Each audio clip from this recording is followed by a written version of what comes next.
वाराणसी के अनुभव। वाराणसी पहुंचकर श्री रामकृष्ण अद्वैत आश्रम में ठहरा। वहां के महंत महाराज से मेरा पूर्व परिचय था। उनसे आश्रम में 3 दिन रहने की अनुमति लेकर मैंने महापुरुष महाराज को पत्र लिखकर सारी बातों से अवगत कराया। वहां से मैंने ऋषिकेश जाने का निश्चय किया और धर्म माँ को लिखा कि वे तार द्वारा मुझे 10 रुपये भेज दें। माँ उस समय काफ़ी बीमार थी और मेरे प्रिय बंधु ने माँ के नाम से रुपए मुझे भेज दिए। मुझे बाद में ज्ञात हुआ कि वे रुपये किसने भेजे थे। उस पत्र में मैंने यह भी लिख दिया था कि यदि 3 दिन में रुपये नहीं मिले तो पैदल ही चल दूंगा। जाड़े का मौसम था, अतः वाराणसी के एक गृहस्थ बंधु ने एक सुंदर कंबल दिया था, क्योंकि हरिद्वार ऋषिकेश में बहुत ठंड पड़ती है। स्वर्गाश्रम में तपस्या। एक दिन कनखल में श्री रामकृष्ण सेवाश्रम में विश्राम करके हरिद्वार दर्शन किया और अगले दिन ही ऋषिकेश चला गया। वहाँ के अन्न सत्र में भिक्षा ग्रहण करने के बाद शाम को स्वर्गाश्रम जा पहुँचा। जगदम्बा की इच्छा से वहाँ सर्वप्रथम गिरिधारी नामक एक दक्षिणी ब्रह्मचारी से ही भेंट हुई। ये एक बड़े भले व्यक्ति थे। उनकी कुटिया के पास एक कमरा खाली था, उसी में उन्होंने मेरे रहने का प्रबंध कर दिया। ये कमरे दाता व्यवसायियों द्वारा साधुओं के ठहरने हेतु बनवाए हुए थे। जंगल के भीतर कहीं एक तो कहीं एक साथ 2 छोटे छोटे कमरे बने हुए थे। पत्थर की दीवारें और टीन की छत। सामने कलकल निनाद के साथ गंगा जी बह रही थी और चारों ओर पहाड़ तथा वन। बड़ा मनोहर दृश्य था। भिक्षा के लिए वहां तब भी अन्न सत्र था। रोटी, दाल और चावल मिल जाता था। अन्न की चिंता नहीं रही और रहने को अपनी इच्छानुसार एकांत तथा मनोहर स्थान भी मिल गया। इसके लिए जगदम्बा की दया का स्मरण करके मैंने उन्हें बारंबार प्रणाम किया। अगले दिन उन्हीं दक्षिणी साधु के साथ भिक्षा करने गया। उन्होंने सबके साथ परिचय भी करा दिया। गंगा जी के किनारे एक विशाल पत्थर पर बैठकर हमने एक साथ भिक्षा का आहार किया। अंजलि भर भर कर खूब तृप्तिपूर्वक गंगा जल पिया। उस समय स्वर्गाश्रम में केवल 30 साधु थे। दिन बड़े शांति में बीतने लगे। खूब जप ध्यान करता। शाम को गंगा जी के किनारे एक पत्थर पर बैठकर माँ का नाम लेता। कभी कभी दोपहर के समय अकेले घोर जंगल में घूमने चला जाता। बहुत अच्छा लग रहा था। कभी कभी उन ब्रह्मचारी के साथ शास्त्र चर्चा भी होती। उनकी ठाकुर और स्वामी जी पर बड़ी श्रद्धा थी। वे बेलूर मठ जाकर वहां कुछ दिन ठहरे भी थे। इसी बीच 2 अल्पवयस्क बंगाली साधु भी आकर वहां रहने लगे। उनसे भी परिचय हुआ और माँ की इच्छा से वे भी मेरे प्रति बड़ा प्रेम भाव रखते थे। ब्रह्मचारी हरिदास नाम के एक बंगाली साधु वहां पहले से ही रहते थे, परंतु उनके साथ परिचय काफी बाद में हुआ। उन्होंने कुछ दिन वाराणसी और उसके बाद वृंदावन के श्री रामकृष्ण सेवाश्रम में सेवा कार्य किया था। बाद में उन्होंने ऋषिकेश के कैलाश मठ में संन्यास ले लिया था। वे बड़े भले त्यागी साधु थे और मेरे साथ खूब प्रीतिपूर्ण व्यवहार करते थे। स्वर्गाश्रम के पास करीब 2 मील तक बिल्व वृक्षों का जंगल है। उनमें छोटे छोटे परंतु खूब मीठे बेल होते थे। वहीं से कच्चे बेल तोड़ लाता और भूख लगने पर उन्हीं को भूनकर थोड़े से गुड़ के साथ खा लेता। फिर विचार आया, पुराणों में लिखा है कि ऋषि मुनिगण जंगल के कंदमूल, फल आदि खाकर रहते थे। मैं भी चेष्टा करके देखूं कि केवल बेल खाकर रहा जा सकता है या नहीं, क्योंकि पूछताछ करने पर भी उस समय वहां बेल के अतिरिक्त अन्य किसी भी कंदमूल या फल की जानकारी नहीं मिली। यदि इस प्रकार केवल बेल ही खाकर रह सका तो भ्रमण कर सकूंगा और किसी के पास अन्न के लिए भिक्षा नहीं मांगनी पड़ेगी। जो सोचा वही किया। करीब 20 दिन तक केवल बेल ही खाकर रहा। शरीर अत्यंत दुर्बल हो गया।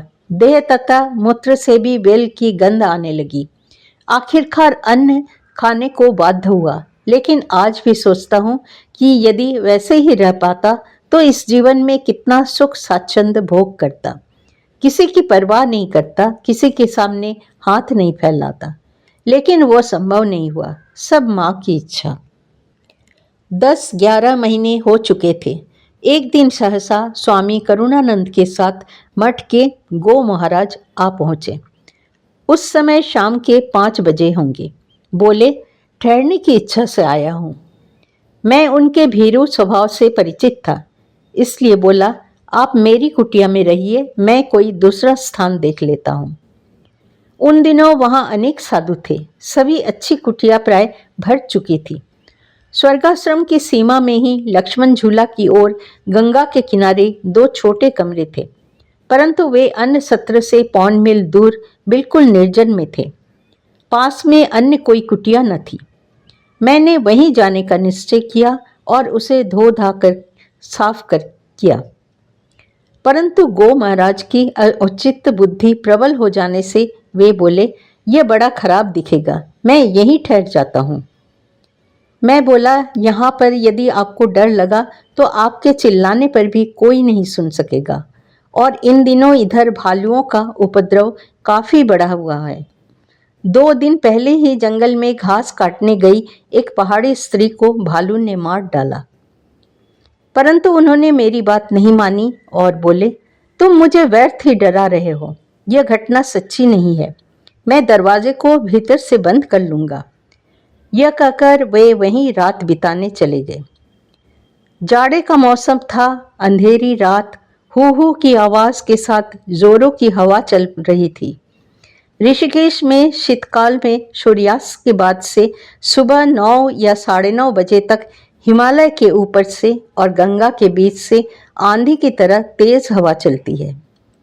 दिन के समय कभी नहीं चलती, इसका कारण कोई नहीं जानता। रात के 1-1:30 बजे थे, मैं बैठकर जप कर रहा था। सहसा ब्रह्मचारी गिरिधारी मुझे जोरों से पुकारने लगे। उनकी कुटिया पास में ही थी। जल्दी से उनके पास गया। उन्होंने दूर स्थित एक कुटिया की ओर इशारा करते हुए कहा, लगता है वहां साधुओं और नागाओं के बीच कोई गड़बड़ हो गई है। वहां ही आज ही 2 साधु आकर ठहरे हैं, उनमें से एक अंधे हैं। वे लोग आपके गो महाराज के साथ वृंदावन से आए हैं। चलिए देखें कि क्या बात है। जाकर देखा तो वहां अद्भुत दृश्य था। हमारे गो महाराज नीचे बैठे थे और दूसरे साधु बड़े संकुचित होकर उनके पास खड़े थे। दूसरे कमरे से अंधा साधु चिल्ला रहे थे, भय की कोई बात नहीं, भय की कोई बात नहीं। नागा लोग नाराज होकर गो महाराज तथा उन दूसरे साधु से पूछ रहे थे, ये कौन है, कब आए हैं, इस कमरे में कौन रहते हैं, और ये दूसरे साधु इतनी रात गए क्यों आए हैं, आदि आदि। ये लोग इतने डरे हुए थे कि चुप रहकर थर-थर कांप रहे थे। हमने नागाओं से पूछा, बात क्या हुई? तो बताया, हम लोग थोड़ी दूर पर धूनी जलाकर चिल्लम पी रहे थे, तभी इस कमरे से चिल्लाने की आवाज आई। जाकर देखा कि गो महाराज को दिखाकर ये बैठे थे और दूसरे साधु खड़े थे, और दोनों ही एक दूसरे को जकड़े हुए जोर जोर से चिल्ला रहे थे। हमें देखकर चुप हुए और एक दूसरे को छोड़ा। दूसरे साधु को दिखाकर, शायद वो चोर है। हमने बताया, ऐसी बात नहीं है, आप शांत हो जाइए, ये हमारे परिचित हैं, पूछता हूं कि क्या बात है। मैंने पूछा, क्या बात है गो महाराज, अच्छा कमरा छोड़कर इस कुटिया में क्यों आए? सब बताइए, इन्हें संदेह हुआ है। गो महाराज, मुझे डर लगने लगा, इसलिए रात को करीब 9 या 9:30 बजे यहाँ आया।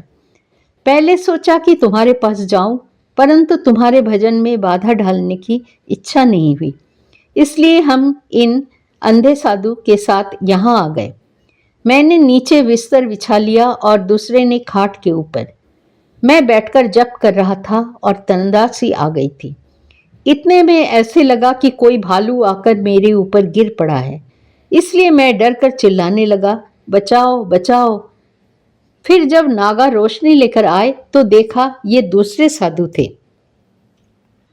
दूसरे साधु बोले, मैं भूल गया था कि ये भी इसी कमरे में है, रात को नींद में ही दरवाजा खोल दिया और जब लघु शंका करके लौटा तो इनके ऊपर गिर गया और इनके पकड़ने से मुझे डर लगा कि शायद भूतों ने पकड़ लिया है। सब कुछ सुनकर हम सभी बहुत हंसे। फिर मैंने नागा लोगों को पूरी घटना हिंदी में समझा दी। वे भी हंसते हंसते चले गए और हम भी खूब हंसते रहे। मैंने गो महाराज से कहा, इसीलिए कहा था कि आप उस कमरे में नहीं रह सकेंगे। यदि मेरी बात मान लेते तो ऐसी घटना नहीं होती। सुबह सबको ज्ञात हो जाएगा और सब हंसेंगे। गो महाराज, तुम्ही ने तो भालू की बात बताई थी, इसीलिए ऐसा हुआ।